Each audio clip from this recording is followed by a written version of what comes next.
On today's After News, Tony Khan's been reported to the FBI. Unforgivable. Shelton Benjamin has words for Max Caster. Eddie Kingston undergoes surgery. And Finn Balor has revealed the length of his new contract. I'm Phil Chambers. I'm Michael Sidgwick. And this is the news. Now, serious story to be reporting on this. Federal investigation, possibly, going to be going into Tony Khan of AEW. Because of wrestling tribalism and someone accusing Tony Khan of, doxing Incitement. and promoting doxing and inciting doxing online. Now, you might have noticed wrestling has quite a lot of tribalism, especially on social media, and occasionally that boils up to extremes, and this is definitely one of them. So Twitter user @Technability has lodged a formal complaint to the FBI accusing AEW and Tony Khan of promoting doxing. Obviously, that's like releasing people's private information online through like an abuse type thing. So I'm going to read out his statement that he put out on Twitter about why he is doing this. So he says that he is one of the many individuals and victims of internet doxing encouraged by All Elite Wrestling, owned by Tony Khan, their employees, their consumers and subsidiaries. There will be evidence provided to showcase that All Elite Wrestling at large has promoted their consumer base to act in such a manner that exposes people's private information, photos and other data to be used against them with no denouncement or of egregious behavior, accountability or any action by All Elite Wrestling or its counterparts to denounce said unethical activities and business practices. Along with the data and proof he will provide, there will be a multitude of examples of intentional targeted harassment, data leaks, slander, libel and other instances of abuse that can potentially lead to a class action lawsuit against All Elite Wrestling. Along with subsidiary organizations and internet publications who have encouraged this behavior, as well as lower level social media users who will be named that have been tasked with encouraging doxing of anyone with dissenting opinions on various social media platforms against All Elite Wrestling. Now, very serious accusations against Tony Khan and All Elite Wrestling. The Twitter user has since deleted his Twitter account, but I'm sure that has nothing to do with it. No. So yeah, what do you think of this? Tony Khan being reported to the FBI? I think Tony Khan needs to be brought to justice right now. I think Tony Khan needs to be stopped. And, you might think this is a ridiculous story and you're taking the piss. You might think that. No, because you know what's going to happen. Yeah? You think it's all a complete joke, don't you? You think all this tribalism thing, it's not that bad. I'm going to be called an AEW shill in the comments of this video or others while wearing WWE branded merchandise. Do you not see how it's out of control, irrational? The incitement happens absolutely everywhere. Tell you what as well, I've been targeted. I said that Kenny Omega, quite possibly the very best big match wrestler in the history of the medium, should have wrestled a singles match at Wembley Stadium. I got criticised heavily for that. How dare you? But guess what? It was fine, because business boomed afterwards. What can you say?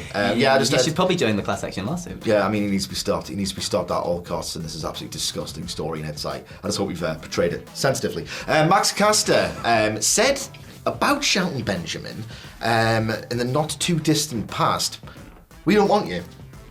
When there was rumours that, you might be seen as a valuable addition to Ring of Honor, Tony Khan does like installing veterans in certain positions where they can lose to upcoming wrestlers, get a bit of a rub. I mean, that's the AEW TV match formula. Realistically, Max Caster, whether he was just trolling in character, even though he's a babyface, or otherwise just said, no, we don't want you. Shelton Benjamin was given the opportunity to respond to this in a recent sit-down with Chris Van Vliet, and his apparent impulsive reaction was, who's that? Who is that?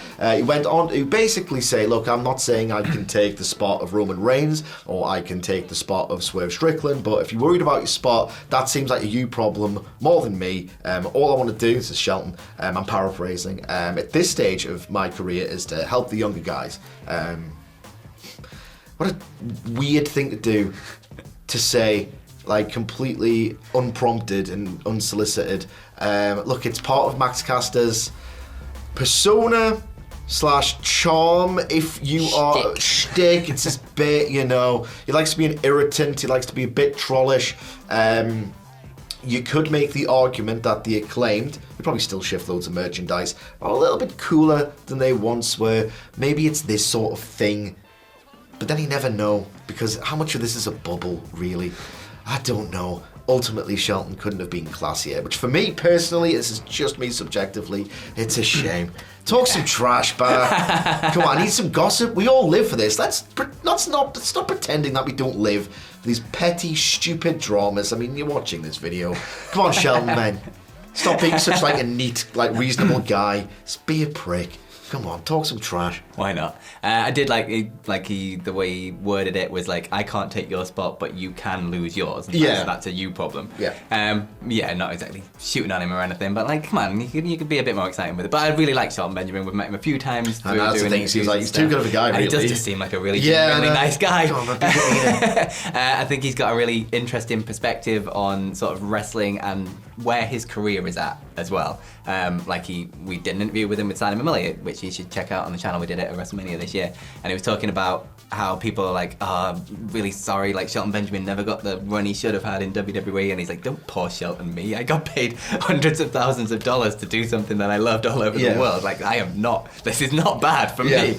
And that was through that WWE run that a lot of people would have definitely said he deserved a lot more through. But he's got a very interesting perspective on it, and for Max Caster to pick a guy like that to like pick on and like shout out online, and it's like, well, why him? He just likes the notoriety, doesn't he? There's plenty of I don't other think he people. means half the stuff that he says. Probably not. He just says stuff and then he just likes to be a bit of an antagonist. Yeah. Maybe that's the nicer way to put it. But yeah, that's that. Let us know in the comments where you want Shelton Benjamin to end up. He is going to be wrestling Simon Miller at some point soon. Really? Yeah, which is very interesting. Oh, yeah.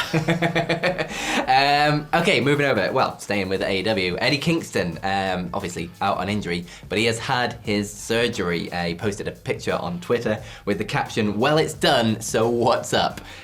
He's going to be out for around 9 to 12 months, but he has had the surgery for his torn ACL, so he's on the road to recovery at least. Yeah, it was a gutter when it happened, like a real gutter. He was going to be incredible in Anarchy in the Arena, and I think you needed someone like that with like the legitimacy and the fire element. and the chaos, not just for the match itself, but for this umbrella storyline that AEW kind of selectively tells, in my opinion, about the power struggle between Tony Khan and the EVPs. Like, if I'm being completely brutally honest, I don't think it's been a particular success. I mean, it hasn't really driven many gates, and they seem to be playing a lot of it for laughs. It doesn't feel like... It's one of those things where premise versus execution, I think, they just do not meet in the middle whatsoever. Eddie Kingston might have been able, because he's such a god at promos, to kind of make sense of it, to make people believe in the premise a bit more. Be that as it may, his role in it is over as a result of that injury suffered at... Was it Windy City Riot? It was a New Japan show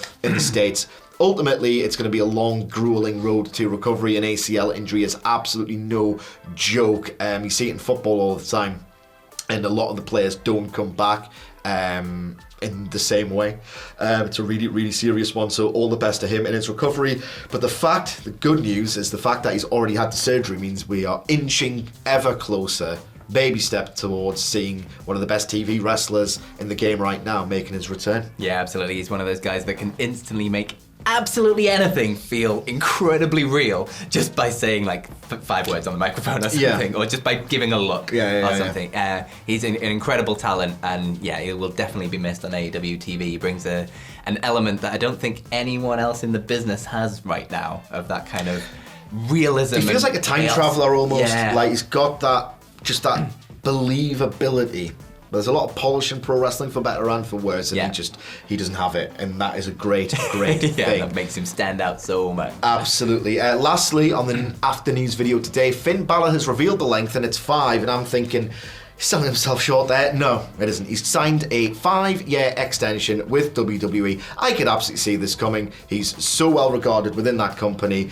I think that, I don't want to put words in his mouth, but I would like to think, or at least I do think, that Finn Balor has had this unbelievable career, and that he's done all of his artistic work in Japan. We talk about heels and how hard it is to get heat. As Prince Devitt, he's one of the absolute best, most effective heels of the 21st century.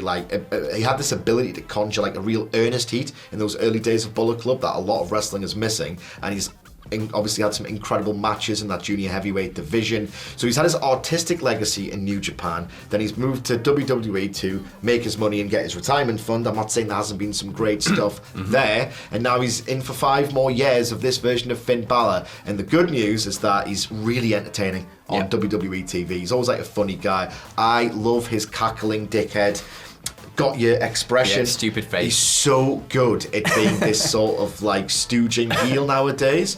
He can always be depended on to do, like, he's got a gentleman's 3-star floor. Who knows, maybe you could slot him in a position and he could go on one more singles run. Like, he's still an unbelievable condition, the kind of condition that someone like me will look in a mirror and feel, well, I'm going to be sick now. Why can't he look like him?